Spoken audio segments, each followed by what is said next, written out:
Hello and welcome back to City Beautiful SC in Orlando City podcast. I'm your host, Logan Stump, and today is February 12th. It is a Sunday.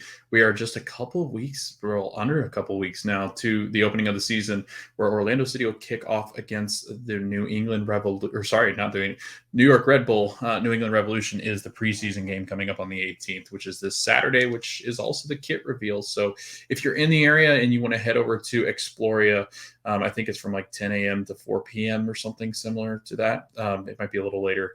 I can't ever remember the times and I don't have it pulled up, but check it out on Orlando City SC's website. They do have the kit reveal and a preseason match against the New England Revolution on the 18th of February, which is Saturday.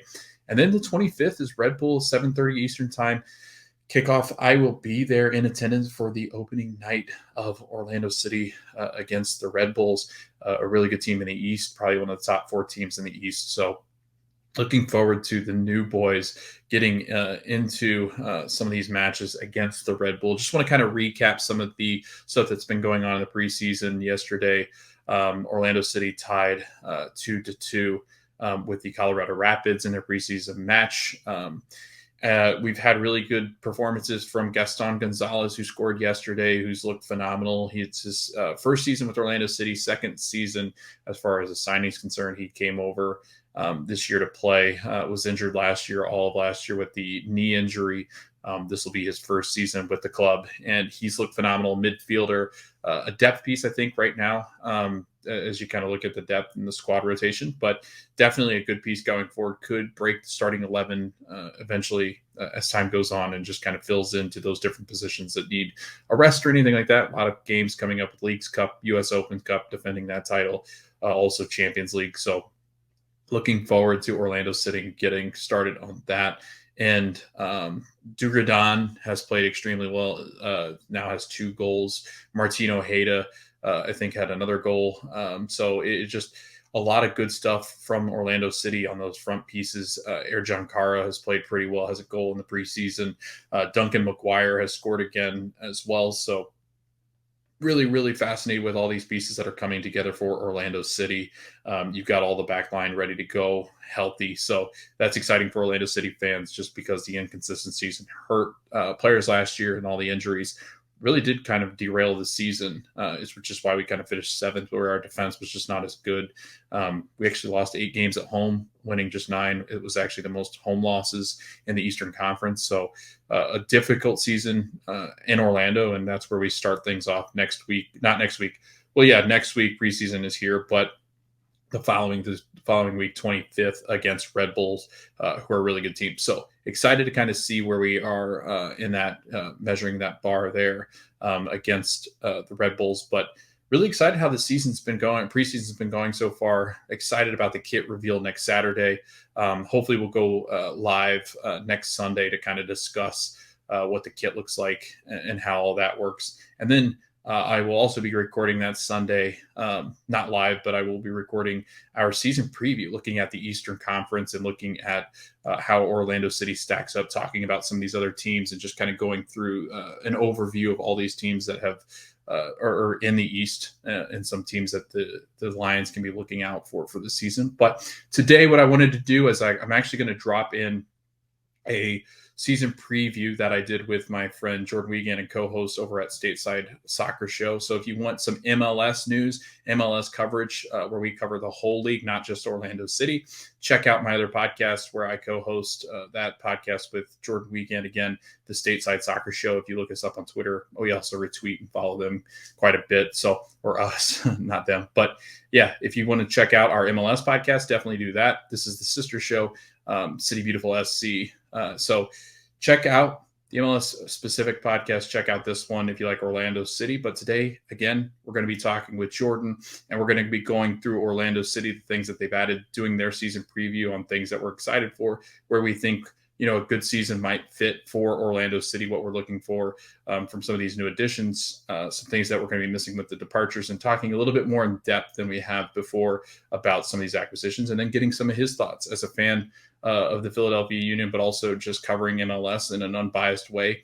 Jordan gives us a realistic perspective on, I think, what we can expect as fans And then also what I think as far as the new additions and a little bit more depth into maybe some of the episode that we did last week, kind of building off of that, but also really getting into the nitty gritty of what this team kind of looks like, this roster build out. And then next week, we will actually do a live, sorry, not a live, a recorded prediction show where I tell you what the East I think is going to look like, what the, what all of the things Orlando City can do to kind of prepare for that following or for this coming season in 2023. But anyway, thanks for listening. I've gotten great listenership so far. I've gotten some feedback, some comments and things like that over on Twitter, but also for Stateside Soccer Show, people have been following along because we've been retweeting this show with that show. So again, thanks for the support. We really appreciate it. Hope you guys are enjoying the content. And again, I'm still looking for somebody, if anybody's interested in kind of jumping on, talking some Orlando City soccer with me.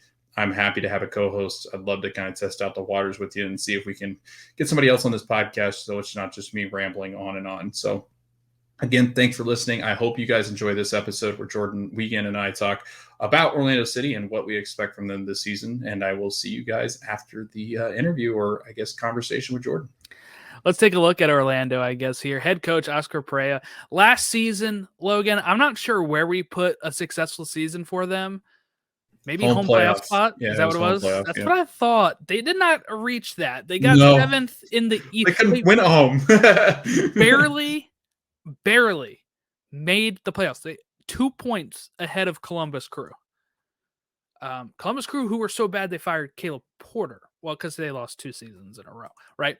But so it was a little dangerous there for Oscar Pereira. I think one of the saving graces, right, is I think the Wilfs like him, but I also think that Open Cup. So I think if I had to reevaluate, it was a successful season. They won the Open Cup, which is their first MLS trophy as an MLS side, I mean, and then still made the playoffs. I think that was lost in the first round, right? Or, well, did they? Yeah, lost in the first round. Yeah, to Montreal. Yeah. Yeah, it was not good. It's confusing from this FB ref that I'm looking at. Yeah. It says notes and it just says first round. And the only one it says conference semifinals is Philadelphia. So I'm like, did nobody update this? Nobody advanced. Nobody advanced except Philly. Man, nope, that's crazy. It was all a simulation. And nobody advanced to the final. That's kind of odd. But yeah, so, they got bounced out by Montreal. Not great. Lots of injuries last year. Kara led the team with 11 goals, which was good. Not great. Torres had 9 goals and 8 assists last year. A great first season for them. Defense had some issues because they're, again, one of these teams that scores 44, gives up 53. And they really probably need another goal threat to 15, 20 goals. They're still looking for that guy. Maybe somebody makes a leap, or maybe they have to sign somebody, but they also lost a lot, Logan, from this team. Junior Urso, gone. Pato, gone. Tesho Akindele is gone. Not that he did too much. Pereira, gone. Jao Matinho, gone. Ruan, Benji Michel, Mulroney, all of them gone. Now, they bring in a lot here, right? They bring in Gaston Gonzalez for, midfield depth. Martin Ojeda, who is 24 years old, 13 goals, 14 assists for Godoy Cruz in Argentina, which is pretty good in 45 games. They bring in Dagur Dan Thorhalsson, which is a native of Hafnarfjörður in Iceland. Nice job. That was actually pretty solid. Was it? Yeah. I did not know how to say it. It's Dagur Dan. You almost got that right, but you did get that name right on the end. I'm not even going to try that. Yeah. Or the native. No. The native. the native of that Hafnarfjörður. Yes. He had 11 goals and 7 assists in 40 appearances, which helped his club win the Icelandic Championship. They bring in Ramiro Enrique for central forward depth. He's a 21-year-old who has a deal through 2025 with club options for both 2026 and 2027. He is a U22 initiative signing, which is along with Gaston Gonzalez and Cesar Rajo. And then you have Luca Petrasso as left back. Felipe Martins, I like that signing, actually. Shaq Mohammed, who was a draft piece. Duncan McGuire, which was central forward, added. And then you have Rafael Santo, who is supposed to be the starting left back. Whole new team. I think that is one thing that's very tough to say what's a success or not going into this season, right? But I think this is a club we were talking about that probably needed this, really, right? I mean, you kept the forwards who were probably the bright spot of last season, but you end up moving on from pieces like what? Nico Giacchini, right? Who went to St. Louis. Benji Michel. Right. Pieces that weren't really, I mean, Benji, I feel like did better than Giacchini. Giacchini did Giacchini just never figured it out, So I think moving on from some of those pieces helps. And I think what you're starting to see is more of the influence of Pereira and the Wilfs and less of the former Brazilian owners, right? Where it was a lot of those type of signings. So I feel like we're getting a whole different team, and I'm actually really excited about watching Orlando with a whole new team as we go into it here. I guess I want to get your thoughts. You're the one that covers them now, right, on your podcast, and just kind of you're down there, you're going to opening day. What's the vibes like, you would think, in the Orlando fan sphere, and just your expectations, and with a whole new squad pretty much?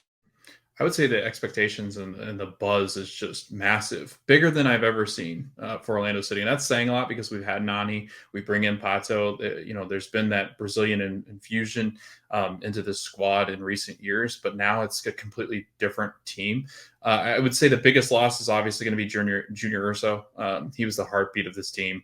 I love Junior so much. I wish he would have stuck around. It just didn't seem like it was going to work with the young guys. Think of him every day. And that sounds crazy, but there is a thing on my walk over here, like a roundabout, and it is donated by the Urso Foundation. Oh, okay. Yeah. No relation. But every time I pass it, I'm like, oh, Junior Urso. Yeah. I thought you were going to do the bear. Like he's the bear. So it was like, I thought you saw somebody doing the bear or something, but the Cocaine Bear, the movie coming out. Right. I think that's Junior. No, but they needed this, man. They and you and I talked about this. Like it seemed like Orlando they were kind of sitting on that number 4 to 5 spot, and they were just never going to improve on that. You know what I mean? Like it seemed like that, and I think that's why the fans just lost interest. But now you look at it, Gaston Gonzalez, they signed last year. He doesn't come over because he's been hurt, so this is his first year. It's like a brand new signing. He's a young kid. He's looked phenomenal off of an MCL injury.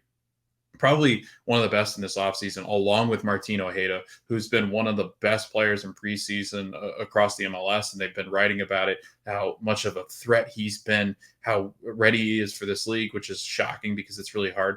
Duger Don has come in and scored 2 goals, and 2 beautiful goals.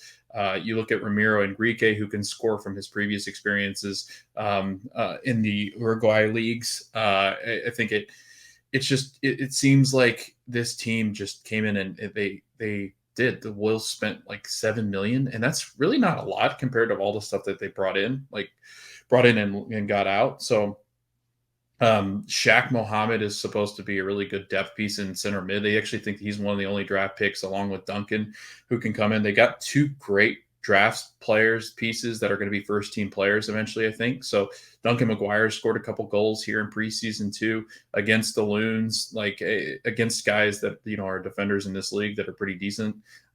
So I mean, just from top to bottom, man, they look like a really solid team. It just depends now, I think, on how well they gel together.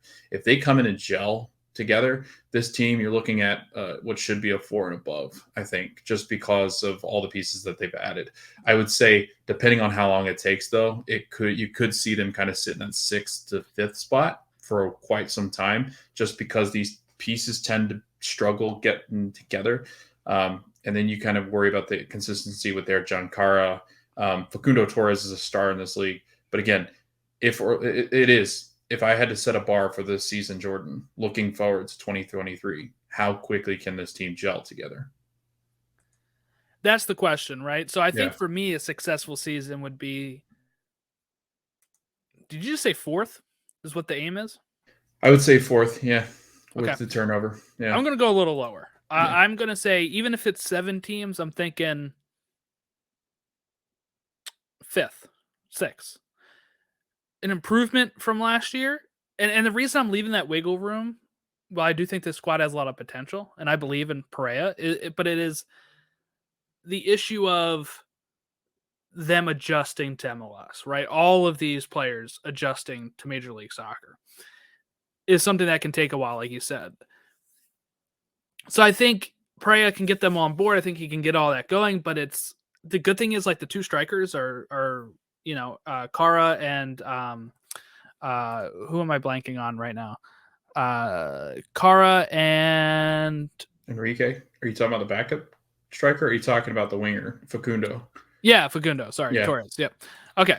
So you have both of them who were scoring goals. If they can continue that and maybe increase their goals, and then you also have these new players coming in and adjusting. Like, I like that the people that scored last year are still there, right? Yeah. Like, I like that. Yeah. Because now it's like, okay, let's build around that, and maybe we can even get them better service and get them more goals, get the adding to that. But I think the issue was mostly like defense and stuff. So hopefully that gets ironed out. So I'm going to say 5th or 6th is good. And I think that's the aim if it's 7 or 9 playoff teams. So I think you just want to see an improvement standing wise. But here's where I'll throw a wrinkle in that. By the time they hit the playoffs, I feel like this team should be clicking, where when they get in the playoffs, I want to see them go a round or 2 deeper. I want them to show something, right? Because I feel like they get in the playoffs each time and it's, oh, we lost. Oh, they haven't made that step. Now, Open Cup showed that they were able to, like, nab a trophy and play in a knockout style thing. So I really like that. But it's the main issue I'm finding is, and this might be too early to say this might be a next year thing, but I think really, if you have them firing on all cylinders, it's time to go a round or 2 into the playoffs, get a little deeper. And then the following season, the goal is conference semifinal, conference final, MLS Cup final, something like that. You don't have to win it yet, but what I really want to see from them is the leap that Philly made once Ernst Tanner came in, right? And once they started finding pieces, and once Jim Curtin, I think we can kind of equate them a bit, right? Because Perea has kind of been under both regimes, right? So Curtin was under both GMs, Ernie Stewart and Tanner, and he made the leap with Tanner, and he has been able to make those progressions each year. Okay, we won a supporter shield, great. We get to the conference final, great. We win the conference final next time we get them MLS Cup final, and if Gareth Bale doesn't exist, we win it, right? Like, that is kind of like the step by step by step I want to see from Orlando. I want to see an increase, and then next year I want to see a bigger increase, and then I want to be talking about this team in 2 seasons. Let's mark that down somewhere, I guess. 2025. I want them competing for MLS Cup. I want to be able to have them go in 2025 and say, this is a favorite for the whole thing. Because that'll help Orlando fans maybe start coming back, right? They're kind of been like a sleeper cell around Orlando. But we need more competition in the East. It is literally Philly looks class of the East, and then it's whoever is having a good year, right? And I think with Atlanta getting a Lagerway, we're going to see that at some point. And then I also think with Orlando, if they can make the leap at some point, and it all really comes down to Oscar Perea. I think he's doing exactly what he did in Dallas, where he won an Open Cup, he gets in the playoffs, he doesn't quite win it all. Can he get over that hump in Orlando, I think, is the big question. And I'm hoping, like I said, 2 years from now, we're like, this is a legit contender. All the legit contenders come from the West right now, except for Philly. Yeah. No, I agree with that. I would 100% agree with that, just because Red Bull inconsistency Nashville, they actually regressed, I think, defensively last year, which is shocking because they've always been pretty good. And they've got Hani Mukhtar, but you hope that's enough to push them over. They don't have that special, but again, Nashville just doesn't have that special player. Whereas this Jordan, it looks like Martin Ojeda, Kara, and Torres, their top three players are their DPs. Like these guys are guys you pay a lot of money for. Ercan Kara, I need to see 15 goals from. Martin Ojeda, 6 to 7 assists, 6 to 7 goals. I'm good with that first season. Facundo Torres, 10 assists. Like I really do think he could be that kind of guy, like a Carles Heel. I really do think he's that creative. And then you got Mauricio Pereira, who's been here forever. He is the staple of this team now. Cartagena and Araujo, two really star-studded like defensive mid players, and the guys that are looking to make that European push too. Janssen and Carlos, that's another thing too. Not how well this team gels, but if those two stay healthy, it's one of the best defensive trios in this whole league, because I would say they're right underneath the pairing of Jack Elliott, Glesnes, and Andre Blake. They're just a step down from those three, because I do feel like when they're healthy, Janssen, Carlos, and Gaese are just they're just so much talent there in those three.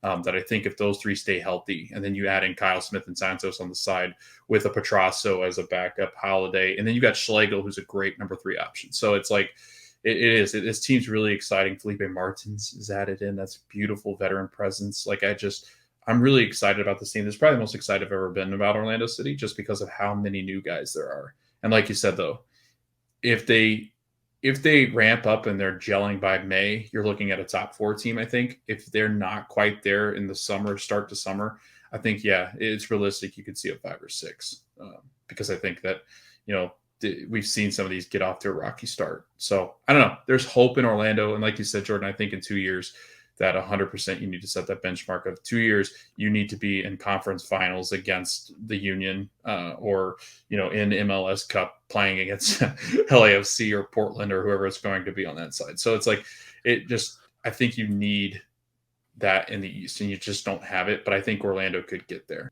All right. We are back, and I hope you guys enjoyed everything that we talked about Orlando City. Again, my expectations for Orlando City would be a 4-spot, home spot. I think that would be a good season for this team. It's not my prediction. I'll kind of give you my prediction where I think they will fall or land in the coming show next week. So I'm excited about that, kind of getting that started and kind of giving you an overview of what the Eastern Conference looks like.